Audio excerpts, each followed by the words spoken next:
If you have been wanting to read and you just feel short on time, today's Top 5 Wednesday is totally for you. I totally see you, Frank, because I'm in the same boat.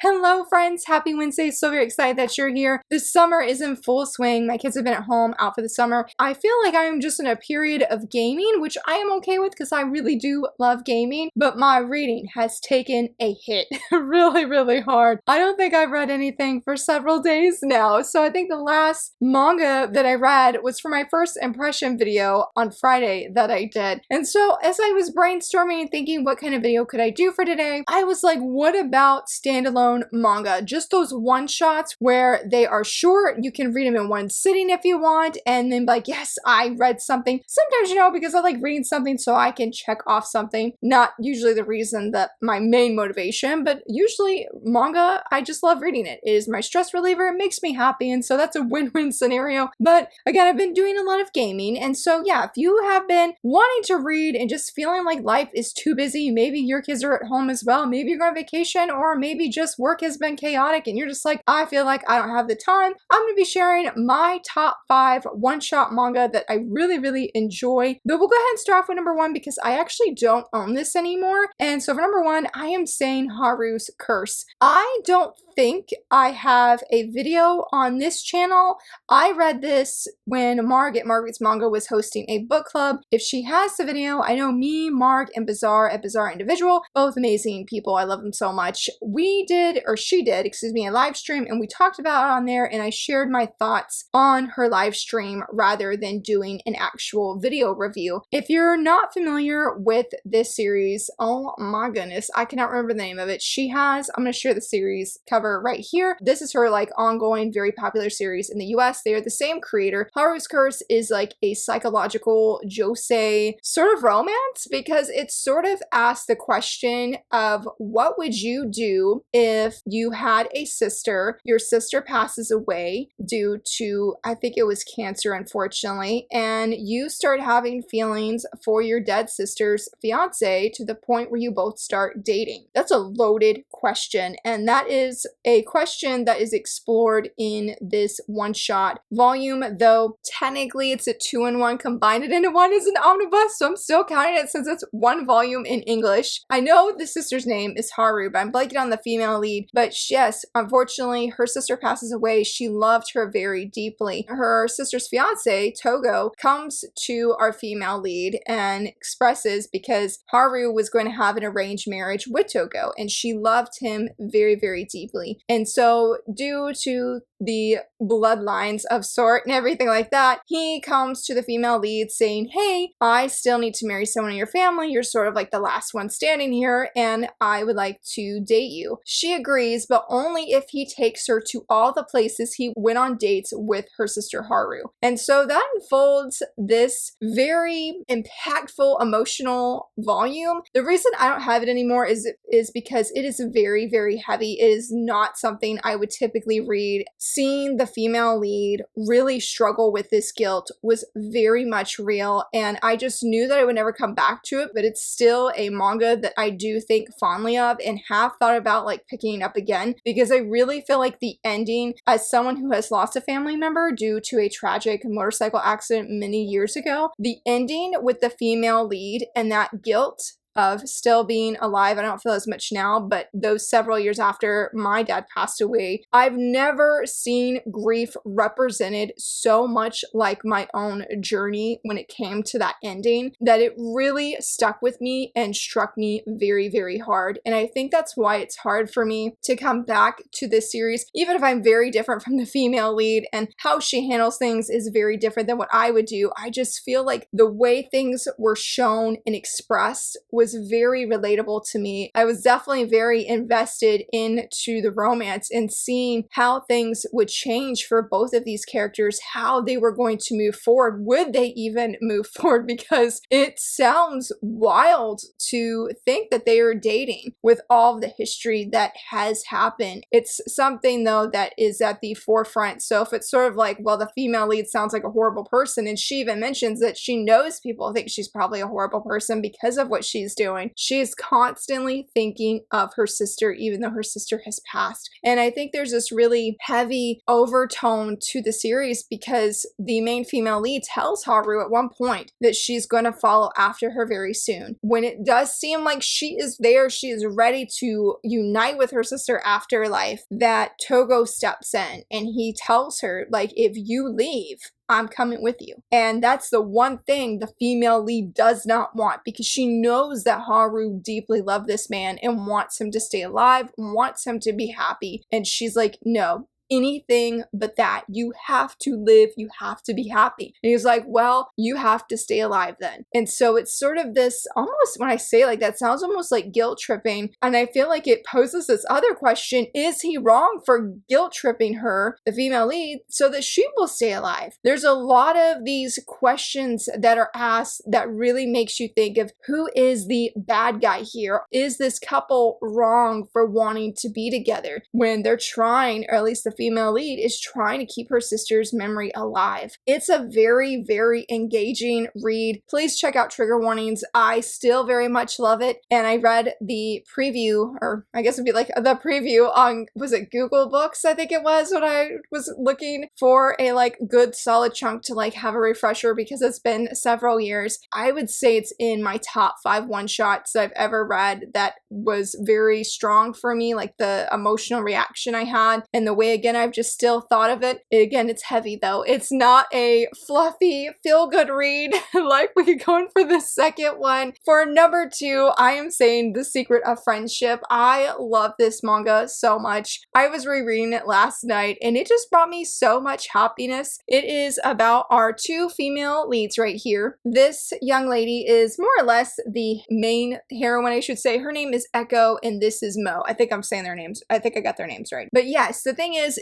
Mo gets all the guys more or less, and guys are constantly wanting to date her, but she tells him, okay, you can date me, but you also have to date my best friend and treat her better than how you treat me. I mean, maybe not date her in the same sense, but she's got to be on those dates. She's going to be with them all the time. And that boyfriend has to be okay with that because she deeply loves her best friend. Problem is most guys don't seem like they want to do that. And when she does get a boyfriend, he does seem to be really open, but Echo feels really bad because she's like, I want Mo to be happy with this guy, but she's also really lonely. And so the guy's best friend, he lashes out in his own way towards Echo here, and she realizes that she's being harassed by him because of how he feels about his best friend being hurt. But she never expected certain events to unfold, which she doesn't realize what they are. As a reader, we definitely know, and Mo definitely knows. And so it's sort of there. It's not a romantic love story, even though there is different guys that have been interested in both girls. There's really not a focus on that. It honestly is focused on these girls' friendships and that, or friendship, excuse me. And that's why I deeply love this. I do have a first impression of this manga because I feel like it's so underrated, and I knew that I wanted to highlight it. It is by the same creator as My Love Story, I believe. Yeah, in high school debut, and her current ongoing series in English, A Star Brighter Than the Sun. So I would definitely say this is a perfect fit if you want something that doesn't have the romance focus. Nobody's getting or hooking up with a guy by the end. None of that. It's just them where they have these dudes sometimes they're interested in, or these guys are interested in them. That's more of what it is, I think. And them still having this strong friendship, even when different questions come up, like with Echo, where she felt really lonely, and Mo definitely knowing like, hey, my friend is lonely, and like, boyfriend here, you need to do something about it. You can't be like, hey, I'm so glad that it's just us two, when no, she knows her best friend is hurting. And so I really loved how this story came came together. I loved how Echo had somebody who was interested in her and just how that all unfolded. It was really beautiful. I definitely would have loved to have an entire series centered around them and seeing the beauty of their friendship continue to shine, how Mo really genuinely loves Echo, and Echo definitely genuinely loves her too. But I just love how Mo was like, any dude that wants to get to know you, Echo, they gotta go through me. And she really did. She vetted out this guy, and I just loved seeing it unfold every single time because it was beautiful and heartfelt. And Echo,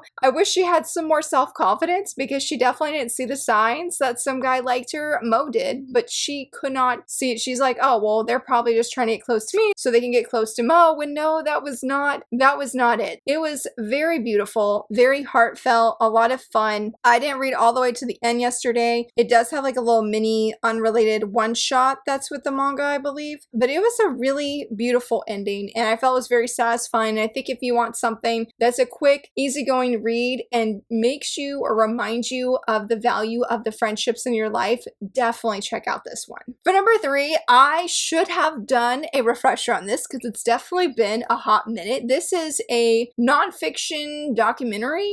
I don't think it's quite the right word. I wouldn't say a self-help book, but it's called Embrace Your Size, My Own Body Positivity. I also have a review of this that I did, I think, during the 25 days with shoujo manga. It is another josei series or josei manga, and I loved it. It is about this young woman here who really is sharing her story of being a plus-size woman living in Japan and how she has felt so much pressure on herself to fit a certain size, to look a certain way, despite that she has tried different things that are very unhealthy for her body and have backfired, and how she's gotten other health issues just for the sake of looking thin or looking skinny. So it's her journey of how she has come to be comfortable in her size, embracing how she looks and what she does, and how just because she may be a plus size woman doesn't mean that she can't look cute or dress cute, and that there's plenty of different things that she can do to shine with self-confidence. And I loved how she used other celebrities that are plus size and seeing how they are living such a happy life. I mean, granted, that could always be different, you know, behind the scenes, so to speak, but she did pull different quotes and gave these examples near the end that just really was so uplifting to read. I felt so encouraged when I read this, and when I was flipping through it, I was like, I should definitely come back to it. For example, I have not been to a changing room in a long time, but I do vividly remember there being a scene of how just intimidating it is to go to the dressing room to try on something knowing that your size is bigger, say, than somebody you see go into the dressing room next to you, or just see the different clothes that are advertised and that's not your size. And her artwork, I will just say, is the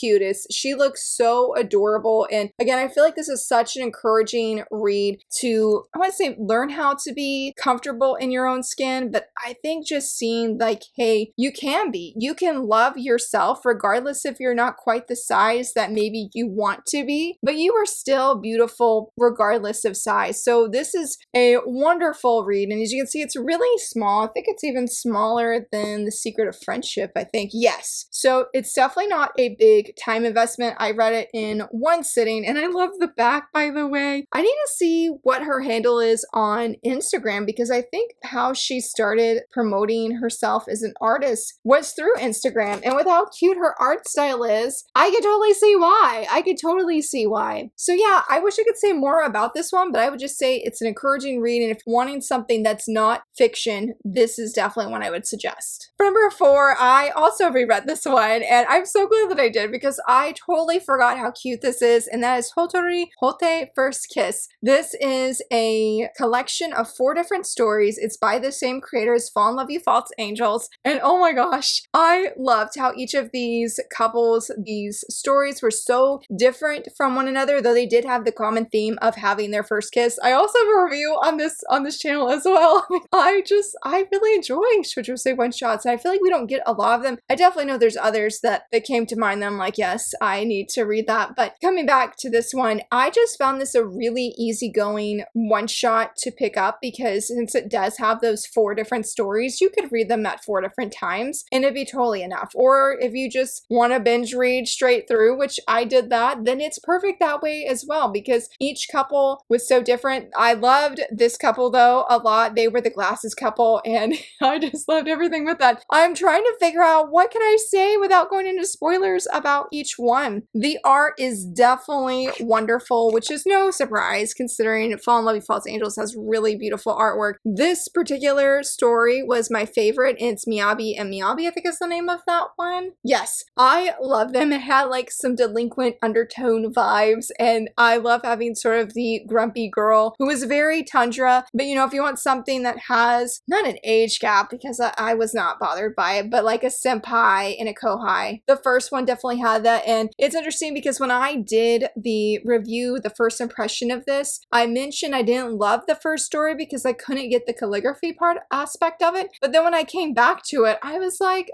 pass me, what was the problem? I loved it. That was actually one that like went up on my favorites. And then if you need something that was like childhood friends to lovers, they were sort of fighting that vibe. Then the last one, Full of Me, Full of You, was also very cute. I really just, I loved all of them, honestly. Like coming back to this, I was like, this is so cute. It honestly was perfect for where I hadn't really read anything, but I was able to read this, and it was probably too because it had a great serotonin boost, and I was like, yes, I love this. So another one that I would highly recommend, especially if you're not looking to commit to something that is a full story and you just, like I said, want those short stories and a bunch of different couples and how they interact and the funny things that they do. Mainly though, this couple here, I deeply, deeply loved it and would highly recommend it. For number 5, if you're looking something though that is more sci-fi, then Sazen and Comic Girl, another josei manga. What, that's like 3 josei manga. Well, I didn't expect that. But yeah, if you need a sci-fi josei manga, this is such a fun one. Now, it is thick. This is, I think, maybe a 3-in-1 maybe, or a 2-in-1. I did read this all in one sitting, and I am trying to figure out how I can explain what this manga is about. I was flipping through it. It's been a hot minute. I never did a first impression on it. I wish I had. I read it. I think it was on Halloween or right around Halloween because I was going to my nephew's birthday party. It stands out vividly in my mind because I had an unexpected toothache that day. So I was rapidly binge reading this to not think of the pain. But it is about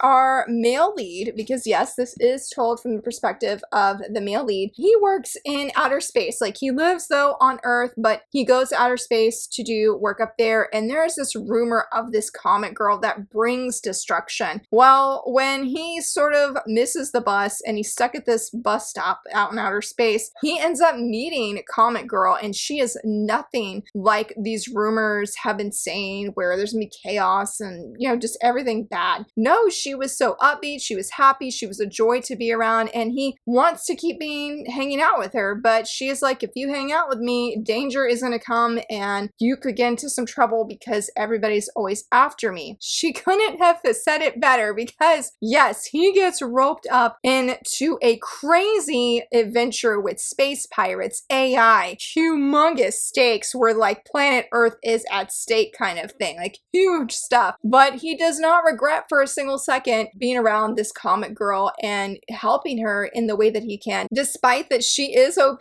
and certain kind of abilities. Like, he just thinks she is so cool in almost every single way, and he really does anything and everything he can to save her, despite that people are like, why don't you just stop? Why don't you give up? You can't do this, you can't do that, you're not that strong. How are you gonna go up against this giant villain that we end up meeting? And he just does not give up. Even when he is at major risk, he puts his life on the line. I found it deeply engaging, and I will say one thing that made it really cool. Wait, that's not a cool page to show you. It is fully colored. It is fully colored. It was awesome. The colors are so vibrant and brought this world out in space to life, even when it came to them being on Earth. Yes, it was cool. Like, look right here. Look at all these colors. I could not get enough of it, and I just was shocked for that whole day. I didn't care what I had to do. I was like, I'm gonna sit here and read. If I need to eat lunch, I'm gonna sit here and read and eat lunch. Like, I put off everything to dive into this manga. It was